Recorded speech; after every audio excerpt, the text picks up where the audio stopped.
कबीर जी की आज्ञा बिना, उसकी रजा के बिना किसी वृक्ष का पत्ता भी नहीं हिल सकता। भक्ति और मुक्ति के दाता सतगुरु, भक्ति करा के ही मोक्ष होता है।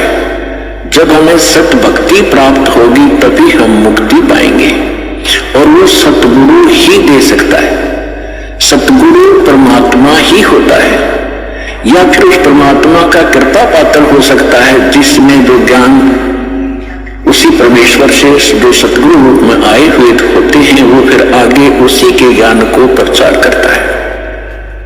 तो इस विषय में आज ये दास वो सतगुरु है जो परमात्मा का दास, उसका भेजा हुआ कुत्ता आपको जगा रहा हो भौंक भौंक कर। आप धनी हो,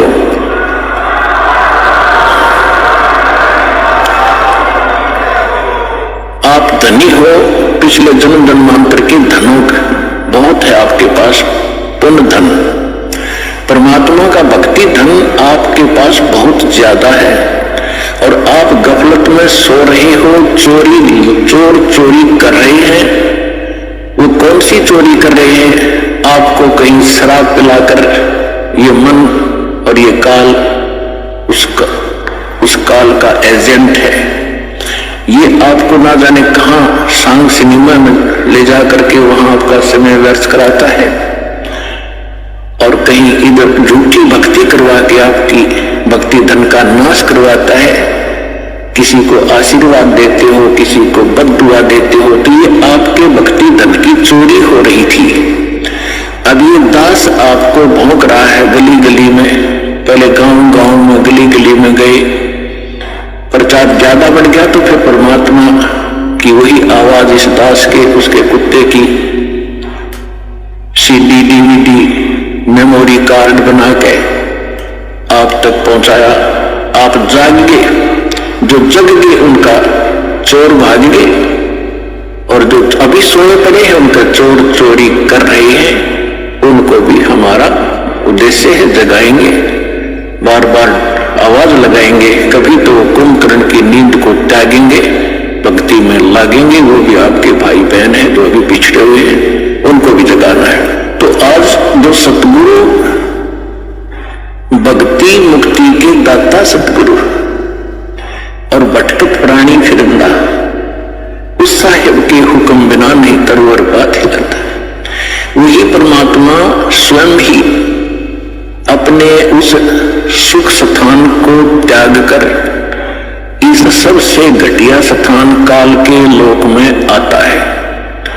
सहशरीर आते हैं वो दाता, प्रत्येक युग में एक लीला करते हैं, बालक रूप में कमल के फूल पर प्रकट होते हैं। कुंवारी गायों से उनके दूध बचपन की परवरिश होती है, और फिर बड़े होकर के वो परमात्मा एक आम नागरिक की भी, अच्छे नागरिक की भूमिका करते हैं और सतगुरु की भूमिका भी करते हैं। और फिर उसके अतिरिक्त दूसरी स्थिति में वो कभी भी प्रकट हो जाते हैं किसी स्थान पर कोई साधु संत रूप बना के। कलियुग के अंदर विशेषकर वो जिंदा महात्मा के रूप में ही प्रकट हुए हैं और अच्छी आत्माओं को मिलते हैं। ये वेदों से भी आपको प्रमाणित कर दिया कि परमात्मा सतलोक में रहता है, और वहां एक सिंहासन पर विराजमान है, तख्त पर।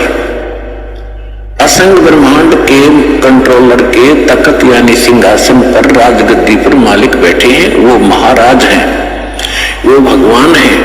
और यहाँ छोटे मोटे टुकड़ों के जो राजा बने बैठे हैं, ये लोक भी नकली, ये राजा भी नकली।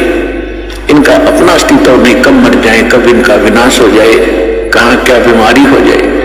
तो एक ही भगवान, वही शक्ति, वही मालिक है, वही सतगुरु है, और वही वास्तव में महाराजा है।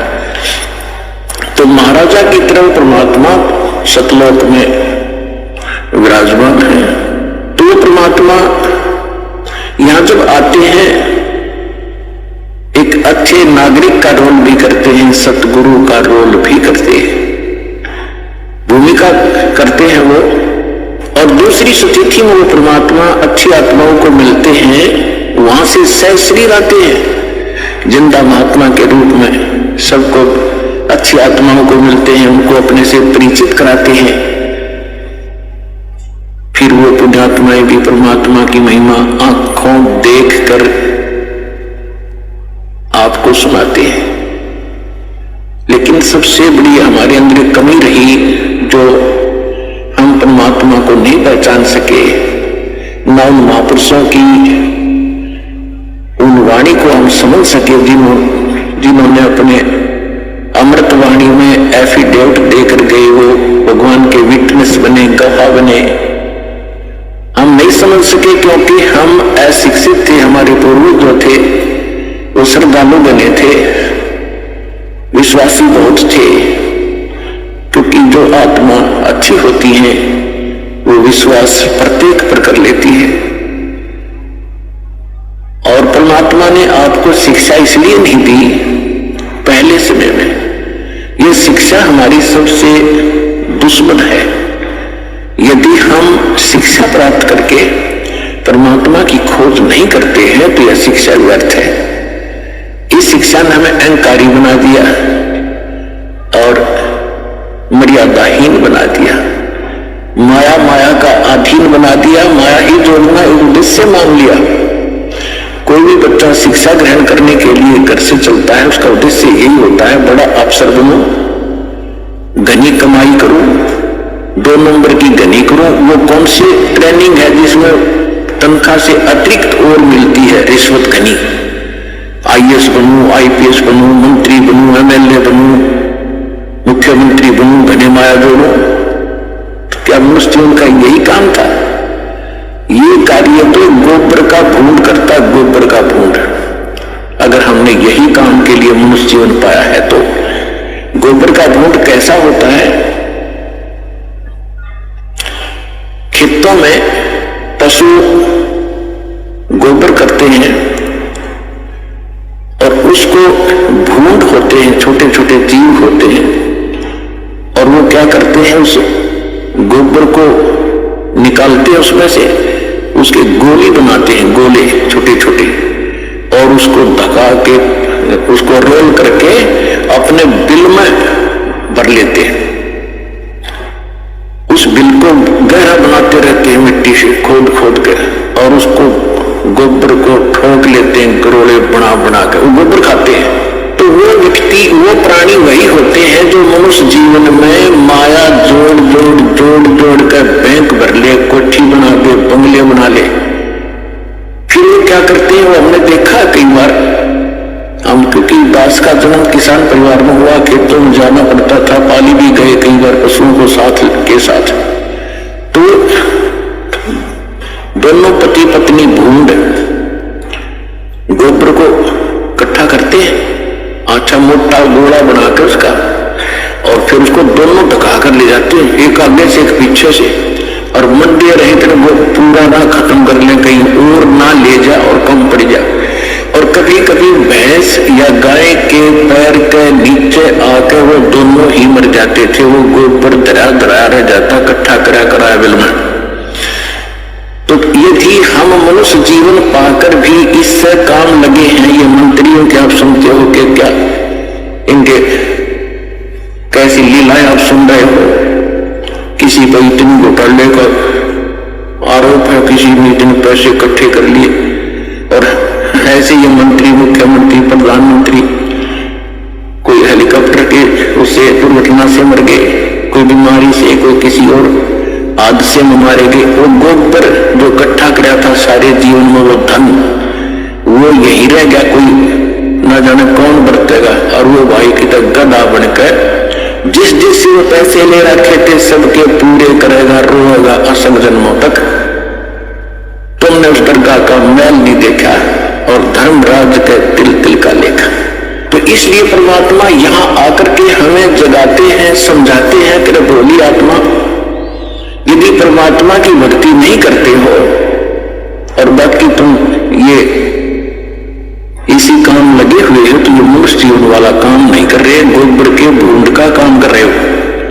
अब बात चली थी शिक्षा के ऊपर कि पहले आप देख रहे हो, दास भी देख रहा, घना लंबा समय नहीं हुआ है। सन 1951 में दास का जन्म हुआ, सन 60 के बाद ईसा समझन रोगा हुआ, जो बातें आज याद आ रही हैं उसमें क्या प्रक्रिया और कैसे लोग थे। अब इस ज्ञान की रोशनी से उनकी पहचान हो रही है कि पहले शिक्षा कभी नहीं थी। पिता पढ़े नहीं, चाचा पढ़ा नहीं, ताऊ पढ़ा नहीं, कोई कुंडा और पढ़ा नहीं। पहले का हमारे से पढ़ाई शुरू हुई थी, उसमें बहनों की बेटियों की पढ़ाई नहीं कराते थे। तो उसमें कितनी शांति थी, कितना एक आचरण अच्छा था, कितना प्यार था और कैसा एक दूसरे की शर्म लिहाज होती थी। बड़ा व्यक्ति चाहे किसी भी दूसरे गांव के दूसरे कोने का भी क्यों ना होता, वो अगर बच्चे थोड़ी बहुत सवार कर रहे होते तो उसको देखते ही बंद हो जाते, भाई ताऊ आ गया। अरे अब ताऊ चाहे कितना घूमो गोटी लाकर बढ़िया बैठे रहे और कितना व्यवहार बिगड़ गया। माया माया चाहिए, ना भाई बहन का प्यार, ना कितने रिश्तेदारी में लगा रहा, वहां पीछे होता है और मुकदमा कोर्ट में पहले जा लेता है। हद होगी भाई, इसी जीवन में अपने लफड़े में जीवन बर्बाद कर जाओगे। इसलिए परमात्मा आपको याद दिला रही है कि मानुष जन्म पाय कर जो नहीं रटे हरिनाम, जैसे कुआ जल बिना फिर बनवाया क्या काम। तो ये ज्ञान कौन देता है? सतगुरु देते हैं। और वो सतगुरु कैसी लीला करते हैं? कबीर भगवान जब स्वयं आते हैं, अच्छी आत्माओं को मिलते हैं, उनको सतलोक ले जाते हैं, फिर वापस छोड़ते हैं, फिर अपने से परिचित करा के और सबको ज्ञान सुनाते हैं। लेकिन उन महापुरुषों के उन गूढ़ रहस्यों को, क्योंकि परमात्मा ने कहा था कि तुम कितना कुछ कर लो ये मानेंगे नहीं, क्योंकि इनको ज्ञान ही नहीं है। इनके जो मूर्ख गुरु हैं, अज्ञानी, जो शिक्षा जरूर प्राप्त है, संस्कृत भाषा अवश्य जानते हैं। अब देखो पुण्यात्माओं, इस शिक्षा ने कैसा नाश किया है। ये हमारे धर्मगुरु जितने भी थे, ब्राह्मण लोग थे, इनको ही